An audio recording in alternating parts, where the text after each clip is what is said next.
अरे हम भी पहले मोदी भक्ति क्या करते थे, हमें लगता था कि मोदी जी जैसा युग पुरुष पहली बार देश को मिला है, इतना अच्छा प्रधानमंत्री पहली बार शायद देश को मिला है। लेकिन हम सरासर गलत थे, आपने हमें धोखा दिया है मोदी जी, हमें धोखा दिया है, अपने युवाओं को धोखा दिया है।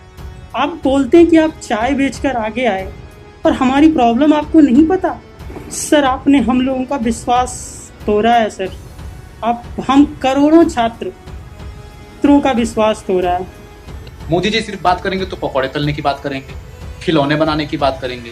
क्या मोदी जी युवा यहाँ पे एक पकौड़ा तलने के लिए बैठा हुआ है? स्टूडेंट्स को अब पढ़ाई छोड़ के ट्विटर चलाने हो रहे हैं, कैंपेनिंग हैशटैग्स चलानी हो रही है।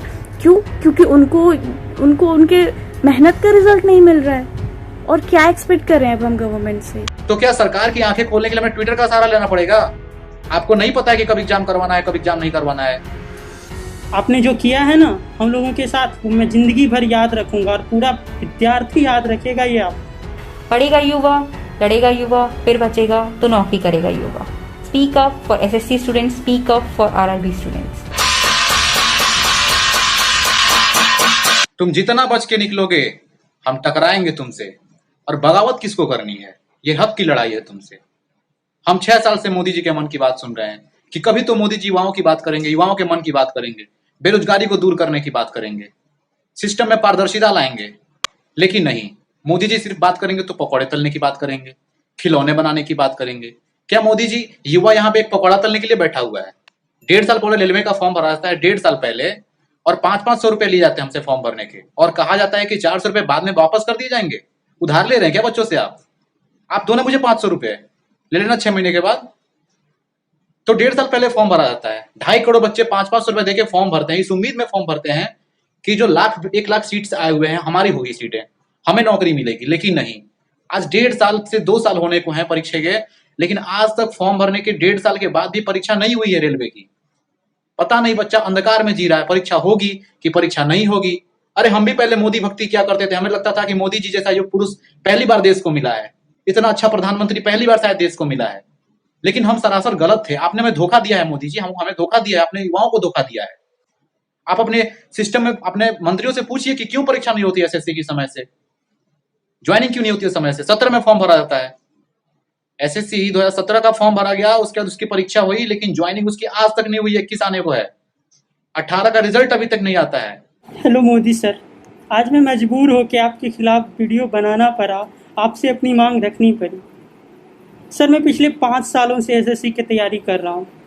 मैंने 2015 जून में पढ़ाई शुरू की और सोचा कि ग्रेजुएशन होगा, फिर ग्रेजुएशन होने से पहले ही तैयारी शुरू की और सोचा कि जॉब ले लूँगा, क्योंकि घर की हालत इतनी अच्छी नहीं है कि हमारे पटना में रहने का और 7 से 8 हज़ार पर मंथ खर्च करने की मेरी औकात नहीं है, मेरे पापा की औकात नहीं है। वो एक बहुत छोटे से किसान हैं, क्योंकि 5,000 पर मंथ भी अफोर्ड नहीं कर पाते हैं।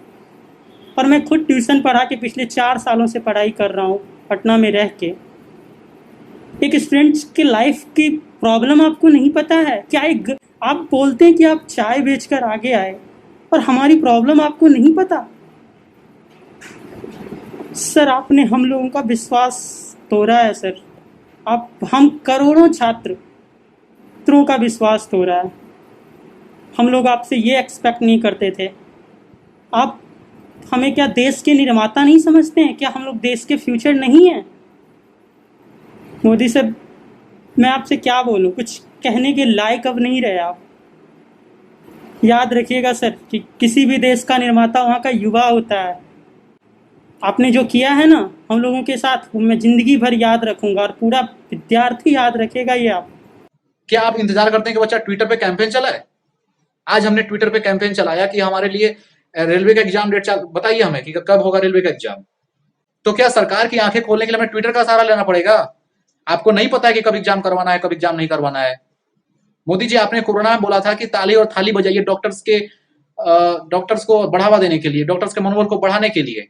तो हमें लगता है कि आप ताली और थाली से ही समझेंगे, तो हम ताली और थाली आज बजाने जा रहे हैं 5 बजे से। ताली और थाली बजाएंगे तो फिर शायद कहीं आपकी नींद टूट जाए, क्योंकि आप तो बोलने से तो सुनने वाले हैं नहीं।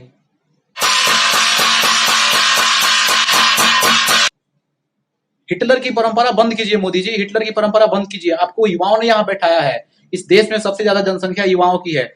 एक युवा आपको चुन के वहां भेजा है कि आप शायद युवाओं के मन की बात करेंगे। बात ही क्या करेंगे, आप काम करेंगे, काम की बात करेंगे और काम करेंगे। लेकिन नहीं मोदी जी, आप सिर्फ पकौड़ा तलने की बात करेंगे, खिलौने बनाने की बात करेंगे। कोई भी ऑर्गेनाइजेशन हो, ये यूपीएससी हो या जो भी जेईई वगैरह जो भी ऑर्गेनाइजेशंस हैं, वो सारे अपने exams time to time conduct कराती हैं, जो भी उन्होंने डेट्स दी होती हैं। लेकिन एसएससी ऐसा नहीं करती है, वो डेट कुछ और देती हैं, एग्जाम कभी और कराती हैं। इनका 1 साल का एग्जाम 4-4 साल 3-3 साल तक चलता रहता है, क्योंकि इन्हें टाइम की वैल्यू ही नहीं है। मतलब हम जैसे बच्चे, जो लाखों बच्चे एग्जाम देते हैं, वो सिर्फ पढ़ते रहें, एग्जाम देते रहें, रिजल्ट का वेट करते रहें और सारा टाइम अपना इसी में वेस्ट करते हैं। उन्हें इससे फर्क नहीं पड़ता कि ये जो यूथ है, ये ही फ्यूचर है हमारी कंट्री का। अगर इनका सारा टाइम ऐसे ही जया कर देंगे तो कैसे डेवलपमेंट होगा कंट्री का। ये कैंपेनिंग इसीलिए चल रही है। ये स्टूडेंट्स को अब पढ़ाई छोड़ के ट्विटर चलाने हो रहे हैं, कैंपेनिंग हैशटैग्स चलानी हो रही है। क्यों? क्योंकि उनको उनके मेहनत का रिजल्ट नहीं मिल रहा है। और क्या एक्सपेक्ट कर रहे हैं अब हम गवर्नमेंट से? देश में हर परीक्षा के 8 चरण हो गए हैं। पहला प्री, दूसरा मेंस, तीसरा इंटरव्यू, चौथी धरना, 5वां लाठीचार्ज, 6वां हाई कोर्ट, 7वां सुप्रीम कोर्ट, 8वां फिर सीबीआई जांच के बाद होंगी नियुक्तियां। पढ़ेगा युवा, लड़ेगा युवा, फिर बचेगा तो नौकरी करेगा युवा। Speak up for SSC students, speak up for RRB students. मैं सीजीएल 2018 का छात्र हूँ और मैं मोदी से पूछना चाहता हूँ कि मैं कैसे आत्मनिर्भर बनूँ। मेरा जो सीजीएल का एग्जाम था उसका नोटिफिकेशन मई 2018 में आया था और उसका टायर 1 का एग्जाम होता है लगभग 1 साल के बाद 4 से 19 जून के बीच में। फिर टायर 2 जो होता है आपका 11 से 13 सितंबर के बीच में होता है 2019 में, जो 29 दिसंबर को 2019 को फिर इसका होता है टायर 3 और उसके बाद अभी तक इसका पेपर का रिजल्ट नहीं आया है। लगभग 9 महीने हो गए, 9 महीने में एक नया बच्चा पैदा हो जाता है और अभी तक आपका रिजल्ट नहीं आया है। मतलब कि 40,000 कॉपी है, 40,000 कॉपी को चेक करने में कितना टाइम लगता है। एक स्टेट बोर्ड के अंदर 10th और 12th का टोटल बच्चा भी ला दे तो लगभग 10 से 12 लाख होता है और हर एक बच्चे का 5 कॉपी होता है एवरेज। जब 60 लाख कॉपी अगर एक महीने में चेक हो सकता है तो फिर 44,000 कॉपी एक महीने में क्यों नहीं चेक हो सकता। मतलब आप बच्चे को एकदम मूर्ख समझ रखे हैं। मतलब कि यूथ है तो इसको जैसे मैंने बका दो, हिंदू मुस्लिम दंगा फसाद इसमें लगा दो। मतलब हम लोग का मतलब रिजल्ट नहीं आ सकता। मतलब डीओपीटी मिनिस्टर करना क्या चाह रहा है, हम लोग का बात क्यों नहीं सुनता। अगर हम लोग इतना से सुना रहा है कि सर मेरा रिजल्ट दे, क्यों नहीं देना चाह रहा है। एक बच्चा जो रिजल्ट मतलब एग्जाम देना चाह रहा है उसको एग्जाम नहीं ले रहा है, जो बच्चा एग्जाम नहीं देना चाह रहा है उसको एग्जाम देना चाह रहा है। चाहते क्या आप लोग, बता दीजिए आप ही लोग। अगर एग्जाम का मतलब कि जॉब निकालते हैं तो उसका पूरा कीजिए।